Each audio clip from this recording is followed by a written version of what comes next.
을 정리해 보기로 하자. 먼저 근의 공식. 근의 공식 혹시 모르는 사람은 없겠지?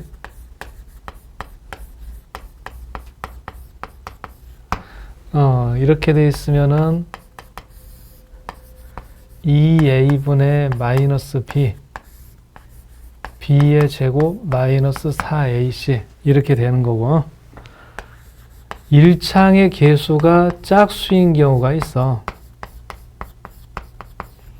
그래서 1창의 계수가 짝수니까 그것의 절반을 B'이라고 한다면 그때 사용하게 되는 근의 공식은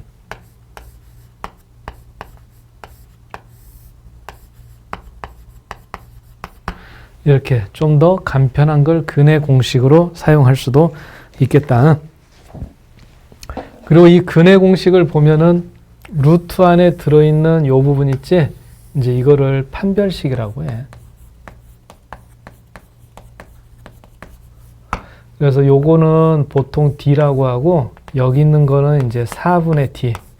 그 참고서나 이런 데 보면 4분의 D 나오잖아. 그게 이제 짝수 공식에서 나오는 판별식이란 뜻이야. 그럼 이 판별식은 0보다 크냐, 작냐, 같으냐. 여기에 따라서 그 내용을 알고 있는 게 필요하지. 그래서 판별식이 0보다 크면은 서로 다른 두 실근을 가진다. 판별식이 0이면은 중근을 가진다. 중근은 중복된 근이지.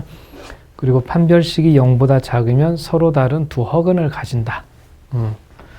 그래서 그냥 실근을 가진다 그러면 판별식이 0보다 크거나 같다 이렇게 해야 되고, 완전 제곱식이 된다 그러면은 판별식이 0이다 이렇게 연결이 되는 거고, 그렇지? 예. 자, 그 다음에 이제 근과 계수의 관계. 근과 계수의 관계면은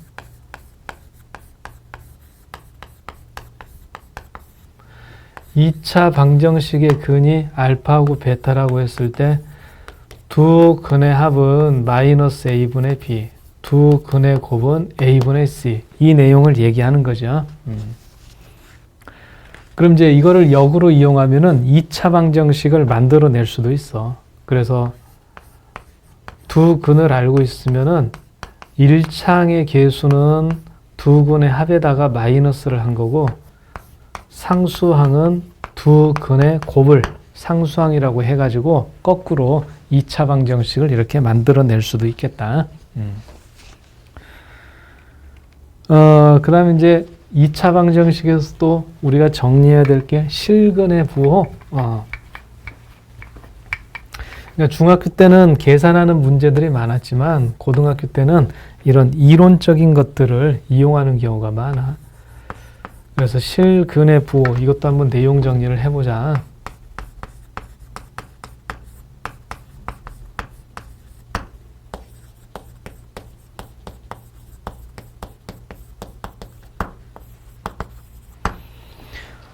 실근의 부호에 대한 내용은 세 가지로 나누죠. 첫 번째는 두 근이 모두 양수다.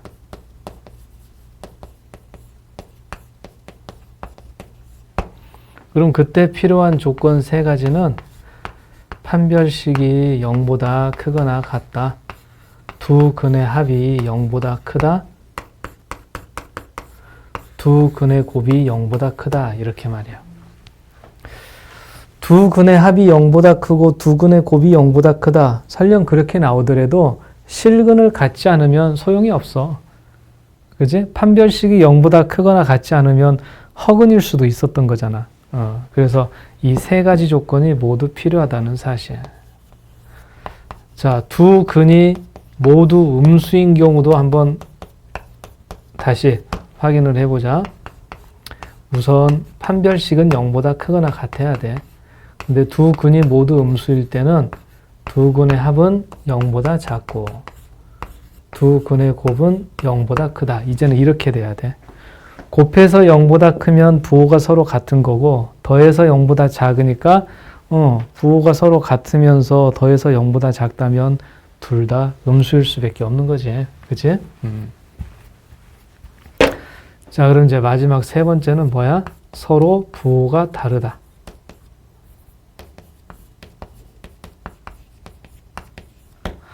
우선은 판별식이 0보다 커야 되는 거지. 그리고 두 근의 합은 이거는 어떻게 될지 모르는 거야.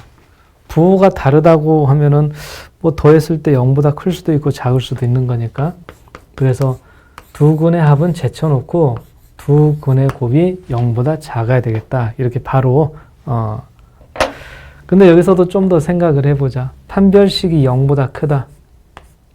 b제곱 마이너스 4ac가 0보다 크다. 두 근의 곱이면은 a분의 c가 0보다 작다.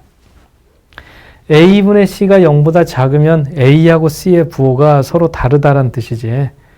그러면은 a하고 c를 곱했을 때 이게 음수가 된다는 얘기예요.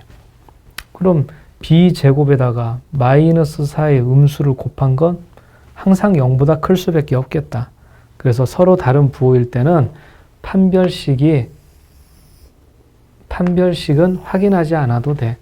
이 두 근의 곱이 0보다 작으면 판별식은 자동으로 0보다 클 수밖에 없으니까. 그래서 결국 조건이 하나만 있으면 되더라. 이제 이게 실근의 부호에 대한 내용들이다. 그래, 이제 여기까지 정리한 내용들을 또 오른쪽에 있는 문제들을 통해서 더 확인해 보기로 할게. 먼저 이제 25번을 한번 보자.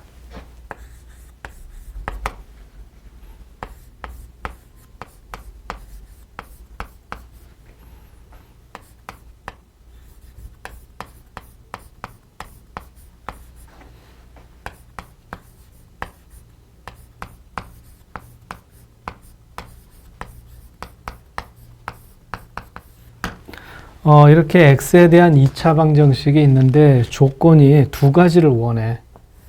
k의 값에 관계없이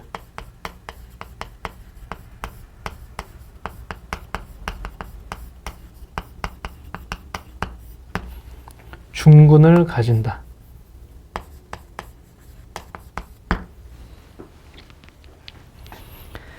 k의 값에 관계없이 중근을 가진다. 그래서 중근을 갖는 거 여기서부터 시작을 해보면 판별식이 0이 돼야 되겠다.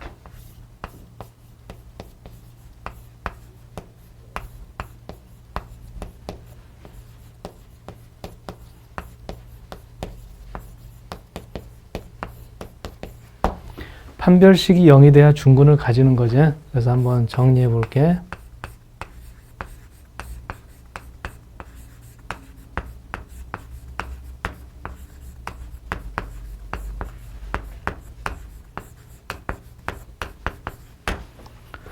그럼 k의 제곱이랑 a의 제곱이 없어지면서 2a의 k 마이너스 2k 플러스 2b 마이너스 4는 0 이렇게 되잖아.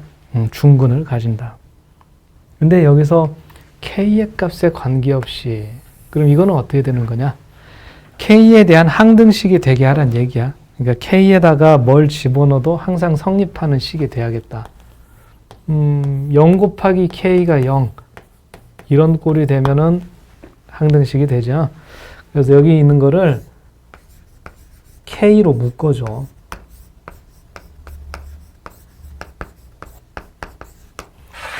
그래서 2a-2가 0이면서 2b-4가 0이 된다면 이게 바로 k에 대한 항등식이 되기 위한 조건이거든. 그래? 그래서 중근을 가진다. 판별식이 0이 되게 한다. k의 값에 관계없이 항상 성립해야 된다. k로 묶었을 때 k의 개수도 0이고 상수항도 0이 돼야 된다. 이제 그렇게 해서 답을 정해주면 되겠다. 자, 이번에는 26번을 보자.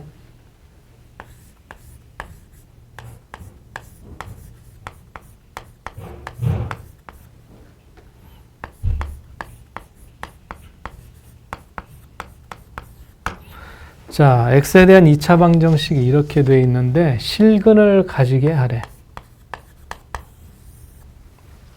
그럼 이제 판별식이 0보다 크거나 같다를 많이 생각하게 되지. 근데 이거는 판별식을 사용하면 안 되는 문제야. 그게 이제 주의할 점이 되겠다. 2차 방정식이 실근을 갖게 하시오 했는데 판별식이 0보다 크거나 같다? 그걸 이용하지 않는단 말이야. 왜 그러냐면은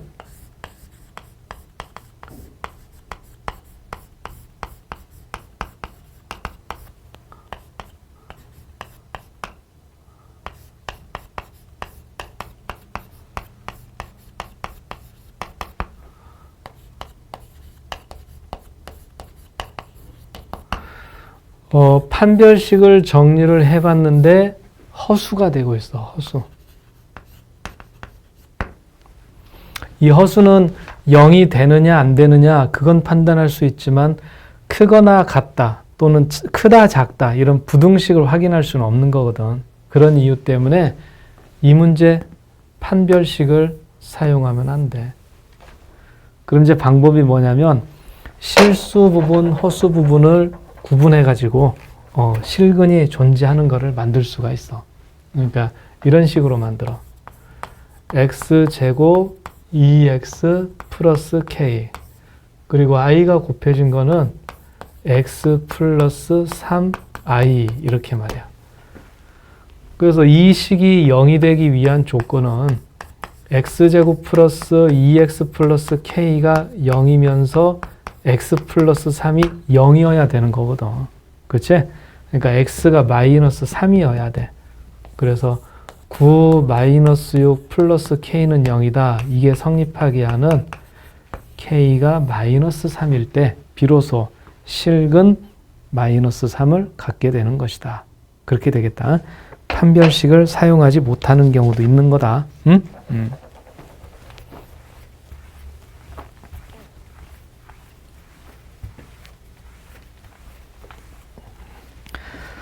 자, 그럼 이번에는 이제 27번 문제들을 보자.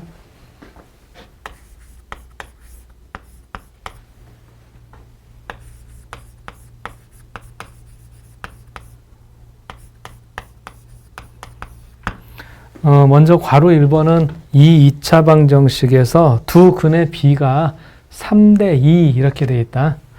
그래서 근을 3알파 하나, 2알파 하나 이렇게 해가지고 시작해 보면 좋겠어. 그럼 근과 계수의 관계에 의해서 2분의 m 이게 이제 두 근의 합이 되는 거다. 그리고 2분의 12 이거는 두 근의 곱이 되는 것이고 그러니까 m은 10 곱하기 알파인 것이고 알파의 제곱이 1인 거야. 그럼 알파가 플러스 마이너스 1이니까 m은 어때? 플러스 마이너스 10 이렇게 정할 수가 있는 거지.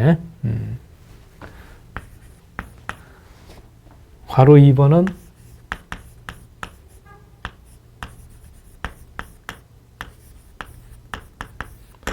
괄호 2번은 두 근의 차가 4 그랬다. 4 차이가 4. 그럼 한 근을 알파라고 하면은 나머지 근은 알파 플러스 4라고 해가지고 풀면 되겠어. 자, 5분의 m 이게 두 근의 합이 되는 거지. 그 다음에 4 그러니까 마이너스 4 5분의 마이너스 20 이거는 두 근의 곱이 되는 것이고 그래서 이 부분을 보면은 알파의 제곱 플러스 4알파 플러스 4는 0이 되면서 알파가 마이너스 2가 될 수밖에 없거든. 그럼 m은 10알파 플러스 20이다. 그때 알파가 마이너스 2니까 0이 돼야 되겠다. 이렇게 정리할 수가 있겠다. 그래서 두 근의 비가 3대 2라면은 3알파, 2알파 이렇게 놓고 두 근의 차가 4가 된다. 그러면 한 근을 알파라고 했을 때 다른 근을 알파 플러스 4라고 해서 근과 계수의 관계를 이용하면은 이런 문제들을 풀 수가 있게 돼. 자, 이번엔 이제 28번을 볼까?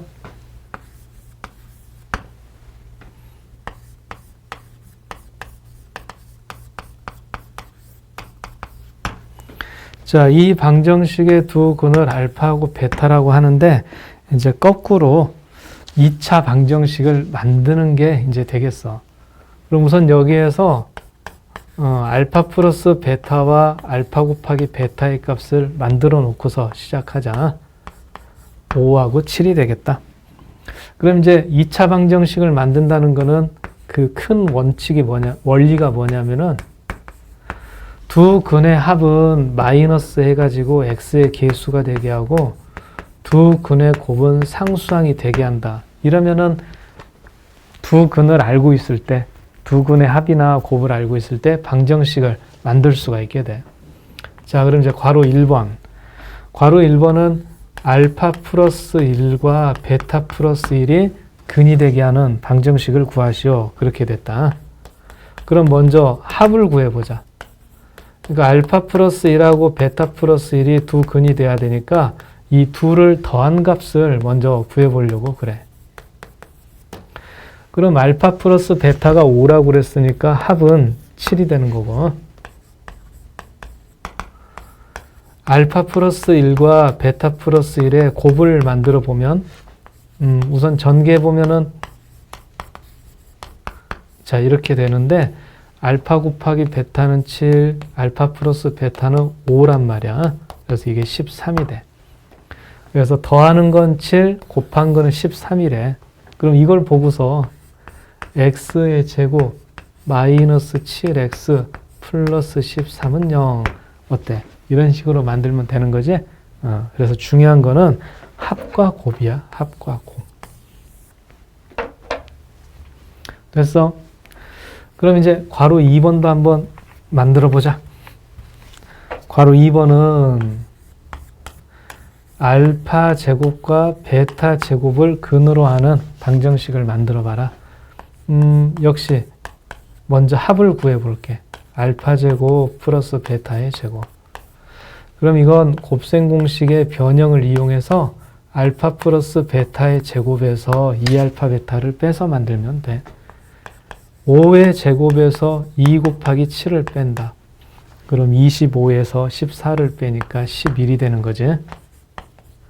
자, 이번에는 곱을 만들어 보자. 알파 제곱, 베타 제곱을 곱한 거. 그럼 이건 알파 곱하기 베타를 제곱한 거나 같으니까 49가 되는 거야. 그래서 더한 거는 11이고 곱한 게 49니까 그 2차 방정식은 마이너스 11x 플러스 49는 0. 자, 이렇게 만들면 해결할 수가 있는 거죠.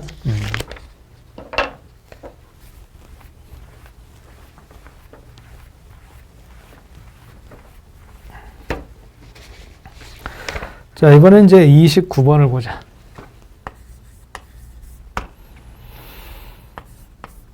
x제곱 마이너스 2mx 플러스 n은 0. 그때 한 근이 2 플러스 3i라고 되어 있어.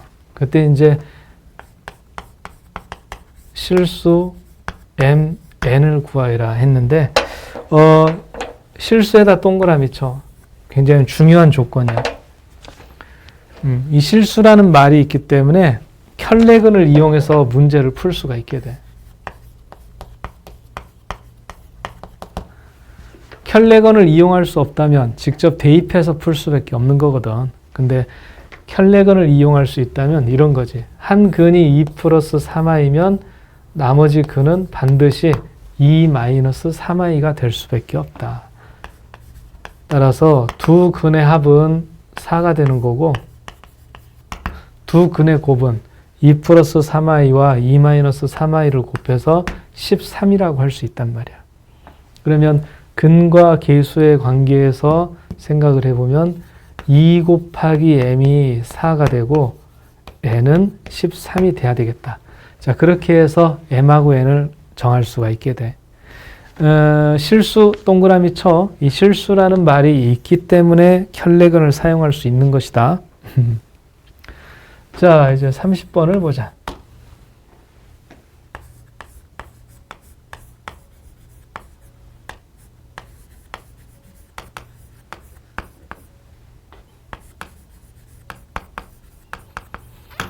자, 이렇게 이제 2차 방정식이 주어진 상태인데, 이제 조건이 약간 변형된 조건이야. 그러니까 실근의 부호 우리가 정리할 때 어떻게 했어?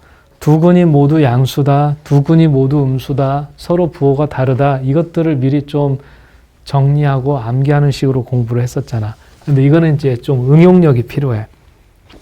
조건이 뭐냐면 두 실근의 절대값이 같아.